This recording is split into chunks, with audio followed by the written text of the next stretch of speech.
क्या हाल है दोस्तों, आपका फिर से स्वागत है इंटरेस्टिंग टीवी पे। एक और वीडियो आप लोग के लिए लेकर आ गए हैं।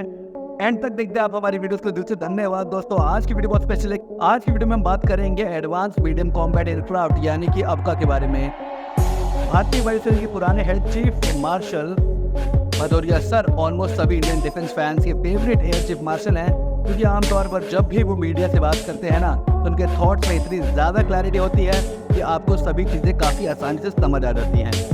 इंडिया टुडे पे आने वाले शो बैटल क्राई के ऊपर शिव अरोड़ से बात करते हुए उनकी तरफ से कुछ इन्फॉर्मेशन रिवील की गई थी और ये इन्फॉर्मेशन काफ़ी इंटरेस्टिंग थी। ये इंटरव्यू इस दौरान इन सर ने बताया है कि आम का प्रोग्राम ऑलरेडी 3.5 साल का समय बर्बाद किया जा चुका है, और क्योंकि स्टार्टिंग से भारतीय वायुसेना और भारत सरकार चाहती थी कि इस प्रोग्राम को एक प्राइवेट एंटिटी लीड करे और इसी कोशिश में एक स्पेशल पर्पस व्हीकल बनाने की कोशिश की जा रही थी, जो DRDO से डिज़ाइन लेता भारत सरकार और मार्केट से फंड और HAL की फैसिलिटी को यूज करते हुए भारतीय वायुसेना की रिक्वायरमेंट के लिए फाइटर जेट को बनाते हैं। लेकिन पिछले 3.5 साल से भारत सरकार की लगातार कोशिशों के बावजूद कोई भी इंडियन प्राइवेट सेक्टर कंपनी यहाँ पर सामने नहीं आ रही है, और इसी वजह से ये प्रोग्राम आगे नहीं बढ़ पा रहा है। इसके अलावा यहाँ पर कोई भी असर नहीं दिख रहे हैं कि कोई भी प्राइवेट सेक्टर कंपनी सामने निकल कर आएगी, और ऐसा होता है तो ये प्रोग्राम ऐसे ही लटका रहेगा।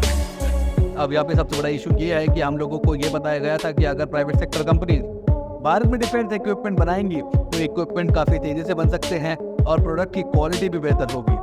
देखिए, इस बात पे कोई दो राय नहीं है कि सरकारी कंपनी जब काम करती हैं तो उनका नेचुरल वे ऑफ वर्किंग काफ़ी इनएफिशिएंट होता है, और क्योंकि वो ब्यूरोक्रेसी, सरकारी ह्यूमन रिसोर्सेज और सरकारी फंडिंग इन्वॉल्व होती है, इस वजह से प्रोजेक्ट मैनेजमेंट बहुत ज़्यादा डिफिकल्ट होता है। अब ये जो परेशानी है वो काफ़ी ज़्यादा कॉम्प्लेक्स है और इसका सलूशन भारत सरकार को ढूंढना पड़ेगा। एक point of time Manohar Parrikar साहब ये कोशिश कर रहे थे, लेकिन उनके जाने के बाद में चीज़ें वहीं की वहीं रुक गई। देखिए, दोस्तों आमका की अगर बात करें उस कॉन्टेक्स्ट में सिचुएशन समझनी है तो उससे पहले स्पेशल पर्पस व्हीकल को ज़्यादा समझना पड़ेगा। स्पेशल पर्पस व्हीकल बेसिकली एक नई एंटिटी बनाई जाती है जो पेरेंट कंपनी मिलकर बनाती हैं। इसको एक स्पेशल पर्पस के लिए बनाया जाता है और ऐसा करने से पेरेंट कंपनी से रिस्क आइसोलेट हो जाता है। भारत में इंफ्रास्ट्रक्चर सेगमेंट में कई ऐसे प्रोजेक्ट्स हैं जहाँ पर स्पेशल पर्पस व्हीकल का प्रयोग किया जाता है और इस मॉडल से भारत सरकार को रिजल्ट भी मिले हैं। लेकिन अगर आप डिफेंस की बात करेंगे तो चीज़ें थोड़ी ज़्यादा कॉम्प्लेक्स हो जाती हैं। यहाँ पर कई सारे लोग बोलेंगे कि अगर भारत सरकार आमका के ऑर्डर्स को अश्योर करती है, नेचुरली कोई भी कंपनी सामने आ ही जाएगी। आमका के ऑर्डर्स एनीवेज कंडीशनली अश्योर्ड है और भारतीय वायुसेना की तरफ से ये चीज़ कमिट की जा चुकी है कि वो कोई भी 5th जनरेशन एयरक्राफ्ट जो है बाहर से एक्वायर नहीं करेंगे। यानी कि यहाँ पर ऑर्डर्स की जो अनसर्टेनिटी परेशानी नहीं है। इसके अलावा प्रोटोटाइप की जो डेवलपमेंट की जो फंड्स है वो भारत सरकार की तरफ से दिए जाएंगे और ये स्पेशल पर्पस व्हीकल HAL की फैसिलिटी का भी प्रयोग कर सकेगा। लेकिन यहाँ पर जो बड़ा रिस्क है उसको समझने की आवश्यकता है। देखिए, अमका का जो डिज़ाइन DRDO की तरफ से बनाया जा रहा है वो पेपर के ऊपर भारतीय वायुसेना के लगभग सभी रिक्वायरमेंट्स को पूर्ण करेगा, लेकिन अब एक्चुअल एयरक्राफ्ट बनकर निकल के आएगा तो एक्चुअल कंडीशन में टेस्ट किया जाएगा और लैब की स्पेसिफिकेशन वर्सेस एक्चुअल एयरक्राफ्ट की जो एक्चुअल कंडीशन में परफॉर्मेंस है कंप्लीटली अलग होती है।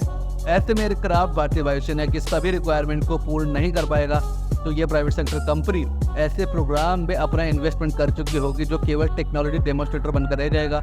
और जैसा कि हम लोगों ने तपस के केस में देखा है कि जब तक सिस्टम भारतीय सेना में पूरी रिक्वायरमेंट मीट नहीं कर पाता तब तक वो प्रोडक्शन में जाता नहीं है, और ऐसी स्थिति में ये प्राइवेट सेक्टर कंपनी एक ऐसे प्रोग्राम के ऊपर पैसे, रिसोर्सेज और समय इन्वेस्ट कर जाएगी जहाँ पर उनको कोई भी रिजल्ट नहीं मिलने वाला है।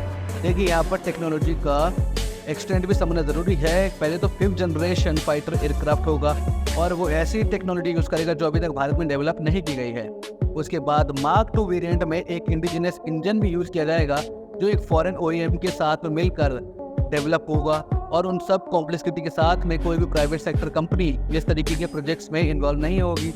पर्सनली मेरा मानना है कि भारत सरकार यहाँ पर बेबी स्टेप्स ले सकती है, यहाँ पर डिज़ाइन DRDO का हो और production and development partner select किया जाए, जैसे कि ATAX या टाटा कैस्टल के केस में किया गया था। फाइटर जेट मैन्युफैक्चरिंग के लिए स्पेशल पर्पस व्हीकल तब ज़्यादा सेंस बनाएगा जब भारत में कोई प्राइवेट सेक्टर कंपनी एक जेट को एटलीस्ट असेंबल कर रही हो, और इसी वजह से ज़्यादातर कंपनीज की तरफ से MRFA प्रोग्राम पुश करे जा रहा है और अपने अपने पार्टनर्स के साथ में एक रोड मैप लेकर आते हैं जहां पर फॉरेन डिज़ाइन को प्रेजेंट करते हैं। ओवरऑल इस पॉइंट ऑफ टाइम में आम का प्रोग्राम भी स्टक हो चुका है और इसी वजह से देखना इंटरेस्टिंग होगा कि भारत सरकार की तरफ से क्या नेक्स्ट स्टेप लिया जाएगा। इसी के साथ दोस्तों आज की वीडियो बताए रखते हैं। उम्मीद करते हैं आपको वीडियो में मजा आया होगा और आपको बहुत कुछ सीखने को मिला होगा। एंड तक देखने के दिल से धन्यवाद दोस्तों कि आपने हमारे वीडियो एंड तक देखते हैं, हमें सपोर्ट करते हैं।